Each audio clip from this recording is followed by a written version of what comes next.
hello गते को सनम को सगुन जोहार मसीदा ऑफिशियल यूट्यूब चैनल रे आपे सनम को सगुन दाराम तबे गते को तेलाबन तेहिना नो वीडियो रे आबो मैया समान योजना रिया नम्मा दसमा गरवा किस्त बखरा तेबन गालमरा आर जहां दो अप्रैल महीना रिया पैसा को नाम के ओना अडी हर बाको नाम के अदो नोआ पैसा तीस को नामा नोआ गे तेहिना नोआ वीडियो रे बन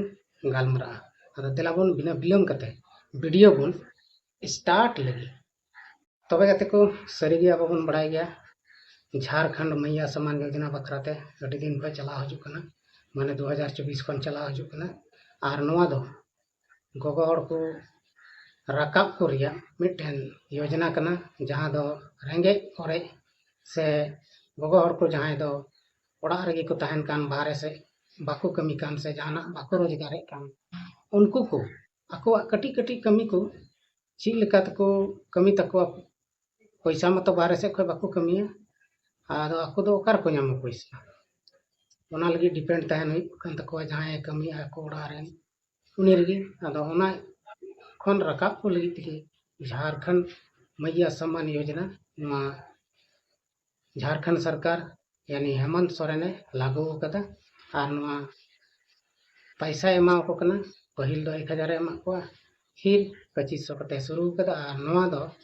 उनको नाम दिए कान गया को 1 महीना 2 महीना 3 महीना रहा को नामे कान गया आदो ओना बखरा ते कि नुआ वीडियो रे विस्तार तबन गलमरा जे मेनते उनको अडी हड़ तेहें नुआ योजना रिया पैसा को नाम केदा आर अडी हड़ दो बको नाम अप्रैल महीना रिया पैसा आयमा हड़ा अकाउंट रे खाता रे हेज तको आयमा हड़ा दो बांग हे कान तको आदो चिकाते बांग हे लेन नुआ को बखरा ते कि दिलाबन तेना वीडियो गलमरा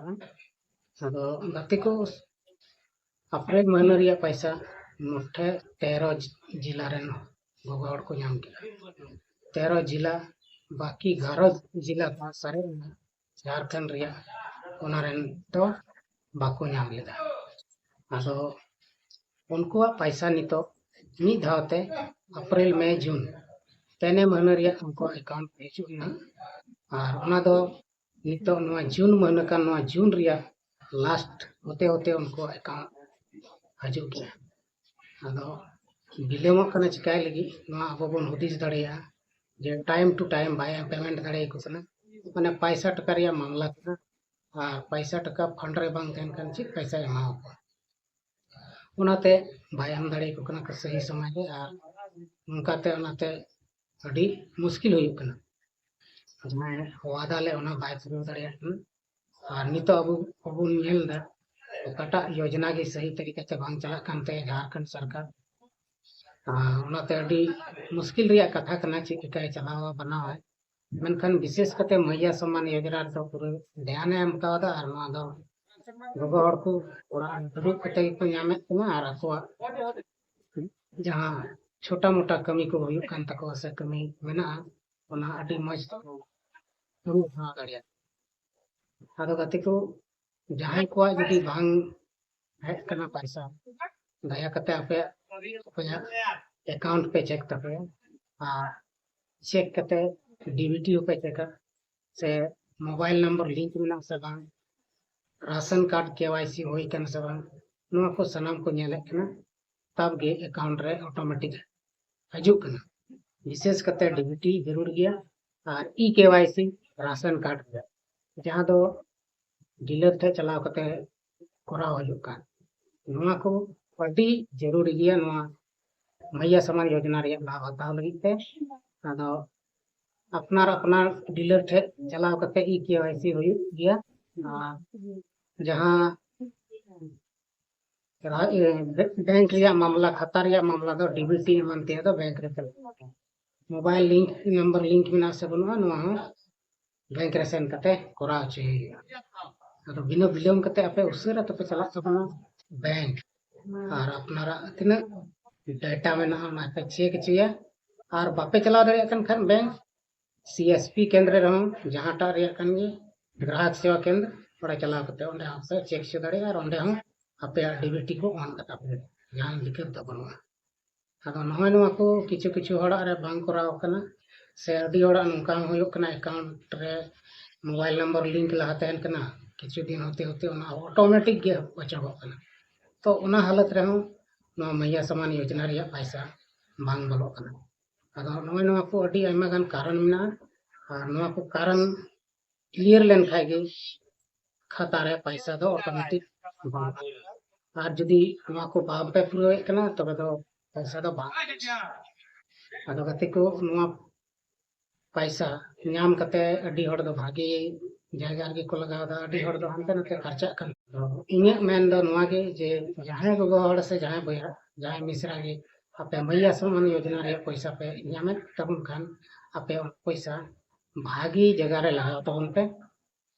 बल्कि हनते नते ना खर्चा रे दो अलपे उड़ो गिडी का औड़ी बौड़ी दा आयमा आयमा लेकन हड़ मेना कोना आयमा लेकन हड़ दो आयमा लेका को जम जो कते को उड़ो दा आयमा को दो जे किचरी कंडोर को उड़ो दा आयमा को दो सही कमी गिदरा पुत्र को पढ़ा चे को आदो ओड़ा रिया नोंकान कमी जेमन भागी होयो उनकाना कमी रे लगाव तबन पे उना कमी लगी गी झारखंड सरकार तो चाहे एमो कना नवा पैसा दो बीच को मंडी परवो से हनते नते गार्डन मानते खर्चा है नवा लगी तो बाय एमो जेहेतु तबन बड़ाई गया नई सरकार नितो मैया समान योजना लागू कते झारखंड मुख्यमंत्री हेमंत सोरेन बनाव कना आदो ओनाते आयो हड़ा से गोगो हड़ा पैसा भागी जगह रे लगाव तबन पे और भागी जगह रे लगाव लेन खान गे अब घरवान को हारा बुरु तबना से मज शिक्षा नामा को गिद्रा को और अब हम मज तबन तबन मैया समान योजना मिद तरफ दो अभी भागी कमी कना और मिद तरफ दो भागी दो बाय कमी रे चेदा से पैसा को नाम दा मी बार हड़ दो लड़ाई झगड़ा कना को जुड़ी परी रे घर परिवार रे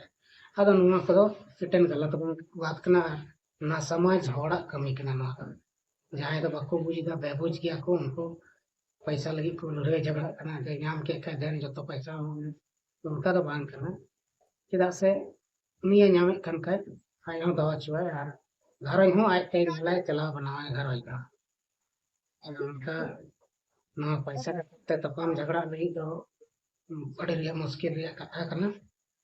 आलू बन तपम झगड़ा मा ना पैसा भागी जायगा रे बन लगा मा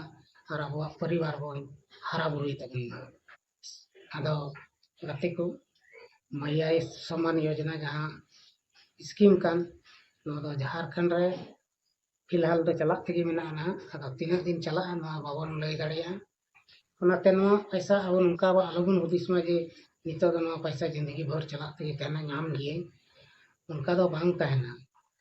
झारखंड सरकार जखन निर्भर लेन कान एटा सरकार दुरुब लेन कान होय दाड़े उनी एटा का चेंज नवा दे बंदोया नवा दो हर सरकार नियम कना जे उनी नवा नवा योजना और मारी योजना दो बंद रिया उनको तरीका कान तको ओनाते उनको कभी भी को बंद दाड़ेया आदो गाते को नित हबी पे मैया समान योजना रिया पैसा दो देरी कते को नामे कन गया मनका को नामे कन गया और आयमा हड़ दो तो कटाव ना आयमा हड़ दो छटावन तको और आयमा कारण ते छटावन तको अनबन बड़ाई को अदो तेई मा वीडियो रे अब जेहेतु बन बड़ाय कना मैया समान योजना अडी मौज जिनिस कन गया और झारखंड सरकार जहां बुके नवा योजना ते अडी हड़ लाभे नाम चे को गया मनखान अडी हड़ा दो नितो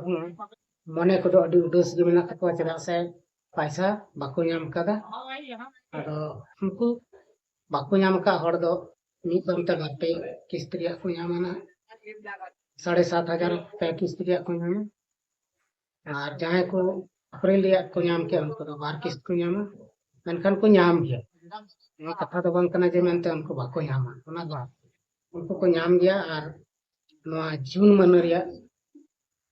लास्ट तारीख से को लास्ट सप्ताह तक को नाम गया अब को अब जहां मैया समान योजना बकरा बन गलमरा कान थान ओना गलमरा दो नडगी मुचे तबना और तिना हड़ सीधा ऑफिशियल यूट्यूब चैनल पे सब्सक्राइब का तबन का सब्सक्राइब तबन पे और नवा रिया वीडियो को अपे